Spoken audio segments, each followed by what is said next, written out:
Hi, Dave here. Kick the cat's bowl. Welcome to What a Difference. That tells you exactly what all of this is going to be like. Now, last week I fitted a TRC low-line kit to my car. And it both went fantastically and an absolute travesty because they sent me the wrong front splitter.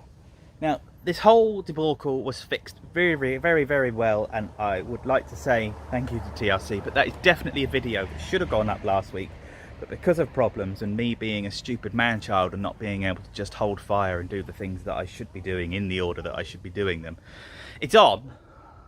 It looks very nice. I'm very pleased. But today is all about... Can you see them? Can you see them? No, you can't see them. I'm being useless. Hang on 2 seconds. Oh, you beauty. So,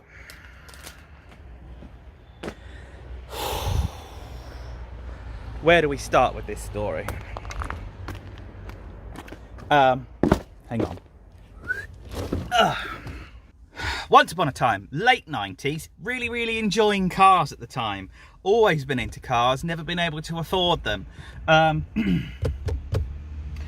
had a white 2-litre 16 valve Calibra that had all of the black plastic taken off and sprayed to match the colour of the car.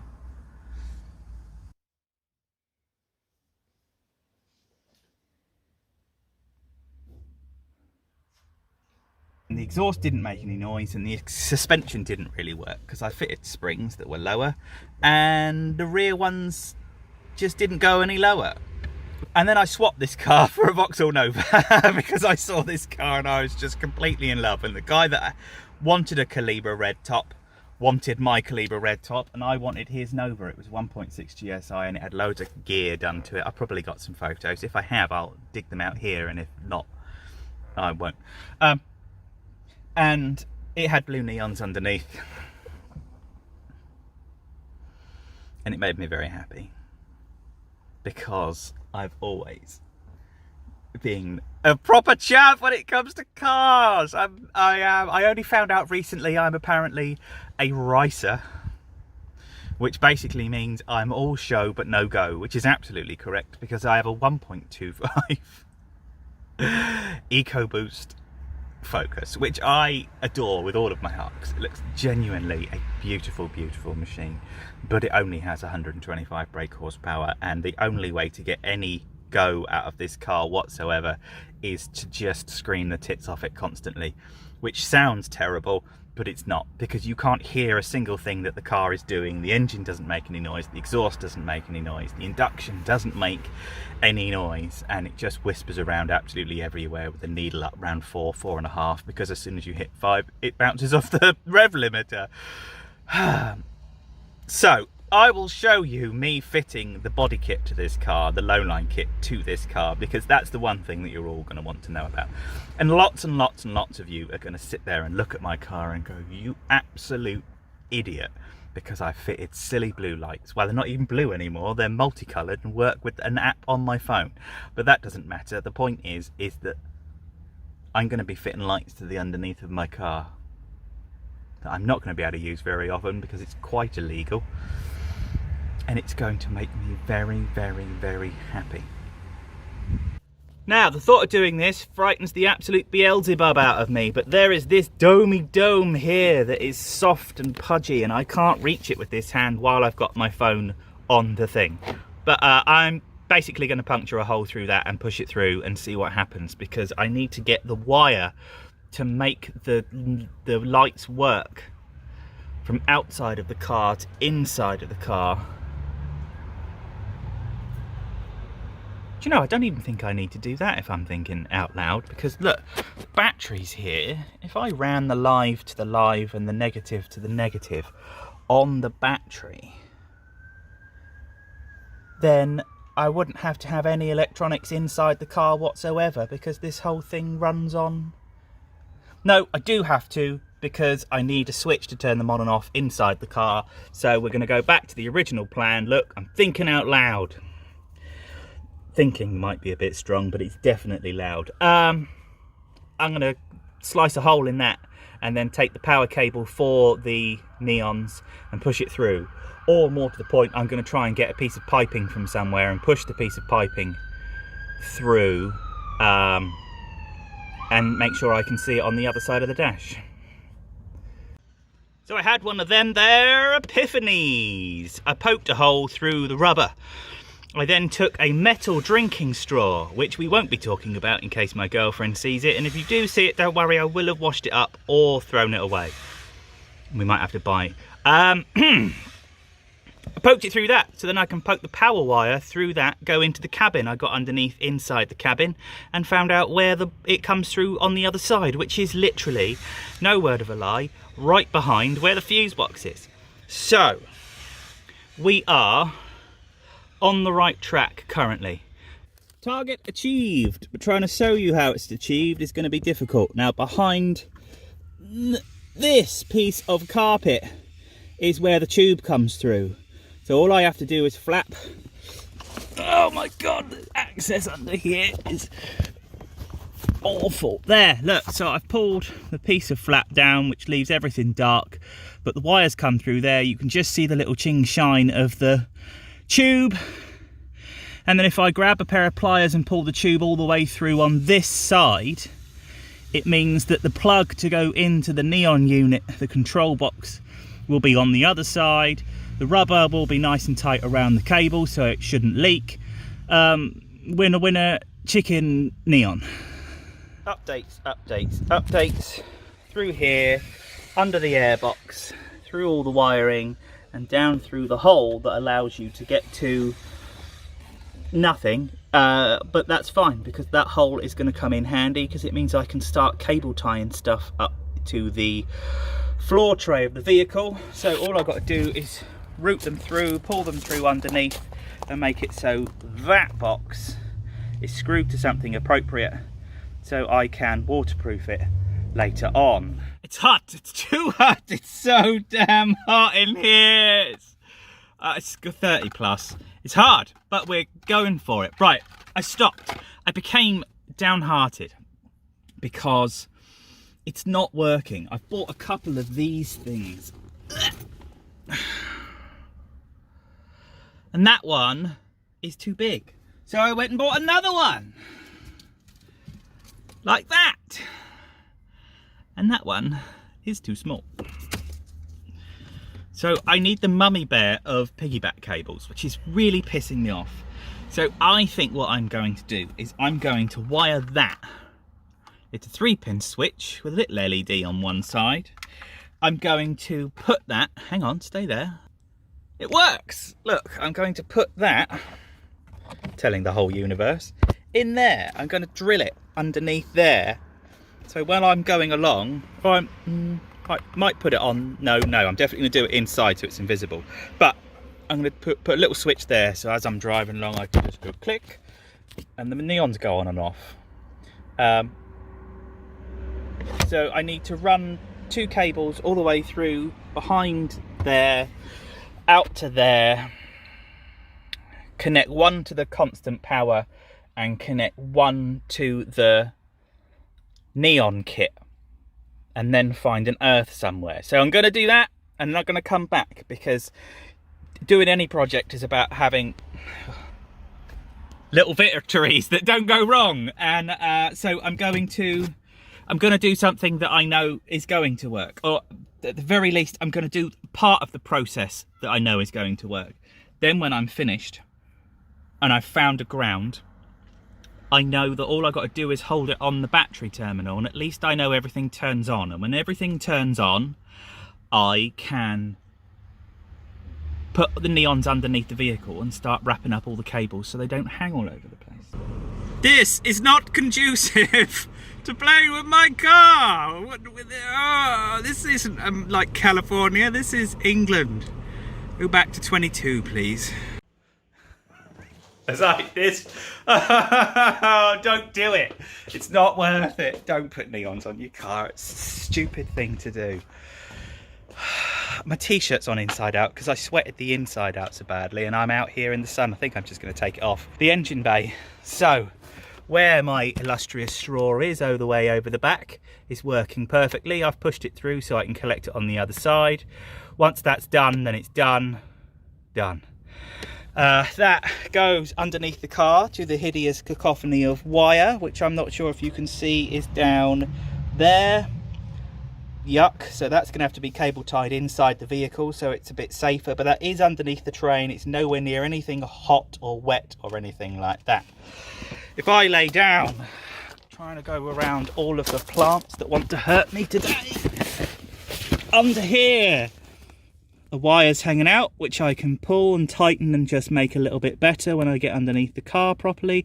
But right now, that's not the end of the world, because I can pull a lot of this stuff from the top and tighten it up. This cable tie, under here, on the other side of that, I have put the control box with the little Bluetooth thingy and put some hot glue around where the plug goes so it's waterproof. Under here, neon light, and so they're with zip ties, and then under the skirt itself they are with zip ties, because this back LED is nowhere near long enough to reach to the back of the car. From the inside of the car, I've got two wires. One, and I've got to work out which is which. This one that I'm dangling, which comes from the engine bay. This one, which I'm sort of ready to rock and roll with, just got to get the soldering iron out.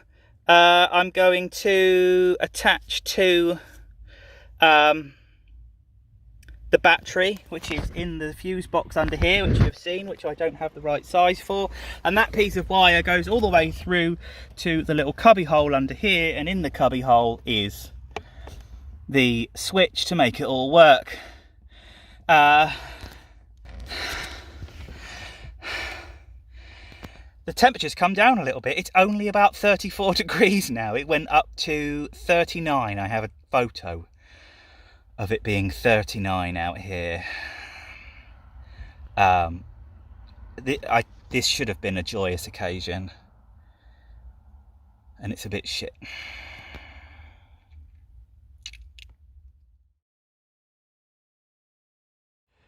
Right, so all that guff that you've just seen basically means nothing, because I stripped all of the wiring out and started again.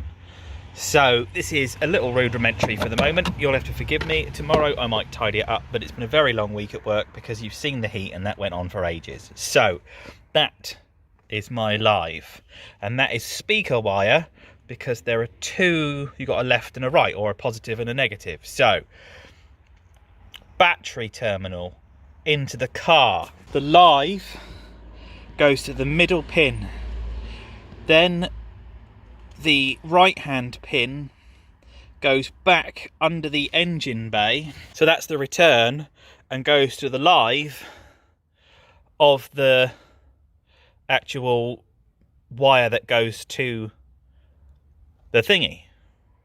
Okay, so goes from in to the wire to the switch, then back. Okay, then I've earthed the actual machine here onto a bolt in the battery compartment, which isn't ideal, and I'm probably going to steal another one over there, but I got so frustrated with it I just wanted to make it work. Then what you do is connect the earth of that through the same hole to a bolt that's underneath the dashboard, and now everything works. So when I hold that up, I press the button and everything turns red, which is lovely. Where I've got it at the moment is drilled in at the back. You can't see anything. I'm hoping to drill something down at that front piece there so I can see where everything is. And then if I point at the bottom of the car, everything is blue, which means that I can start running stuff. It means that I can start running stuff and doing things and just being finished enough that everything works. So all of the actual fitment of this is appropriate. The metal tube going through the bulkhead thing is appropriate. All of that worked really, really well. But the problem is I got so befuddled with what was where and how it was working that I just stripped the whole lot out. So you go from the battery into the car to the switch. You go from the switch back out into the engine bay. That connects to the live of the neons, which connects your circuit. That finishes everything off when you do it. So then you need to connect the earth under the bonnet and the earth for the switch. Once you've done that, everything just works. It all just turns on. The app is called something or other light thing. If you scan the QR code, which, if I'm honest, that's if I've got one piece of advice for all of this. If I had known that the damn the QR code on the Bluetooth box would have been the cure to making that thing work, I sat and scratched my head for 2 days, 2 whole days, trying to work out why I couldn't make it work just in the living room. Scan the QR code and it will automatically take you to the right place to make your thingy work. So problems that I've found are the LEDs are quite lightly put inside of the waterproof tubings, and I've pulled one out. I mean, it's only like 1/4 of an inch, but one of the LEDs is showing, so I've had to put some tape around it to make it water resistant. We'll see how well that works. I have, however, because the rear one doesn't reach the back of the car, sort of ordered another set. But I'm not going to use the whole other set. I'm literally going to chop it to bits and solder everything back together and make it all nice and waterproof and spend a day doing it, because I want 2 of the short ones on the front, 2 of the short ones on the rear, and I'm hoping to extend the side ones because they're not really long enough. They go, let's see if you can see. So they go there, that's where they start. They go all the way around to there, but that's only, that's about half, and I want them all the way along. So I'm basically going to chop everything off, nick all the soldering. I've bought some very clever cable from the shop down the road, and if you look, that's got loads of different colours of, no, it's too close. Loads of different colours of wire. It's 8 different colours of wire in there. It's for setting up comm systems and stuff like that. It's telephone wire. It's the stuff that hooks up on your internet and that sort of thing. Bought some of that. Going to run it to the back. So I'm going to have 2 at the front, 2 at the back. Extend the ones on the side. I know it's madness, but I figure if you're going to do something, then you need to do it properly. So everything that you've heard from the video previously, all the wiring was wrong, and I took it out and redid the whole thing. And if I'm honest with you, I kind of actively encourage you to go and make mistakes and cock some stuff up and take a big deep breath as to where it went wrong, and then take it apart and start again, because I think that's where the fun is, in installing all of this stuff. I mean, I'm not sure if I can really afford to pay someone else to fit a lot of this stuff, because the rates that they charge to actually fit it are really expensive. But even if I could afford it, where's the victory? Where is the joy of actually having everything work if you get someone else to fit it? Anyway, my name's Dave. What a difference Dave makes. This has been a very long, very waffly thing, but I will tell you one thing. I like my blue lights. I don't know when I'm going to have them on, and all of these sorts of things that could be problems later on. Right now, I quite like them.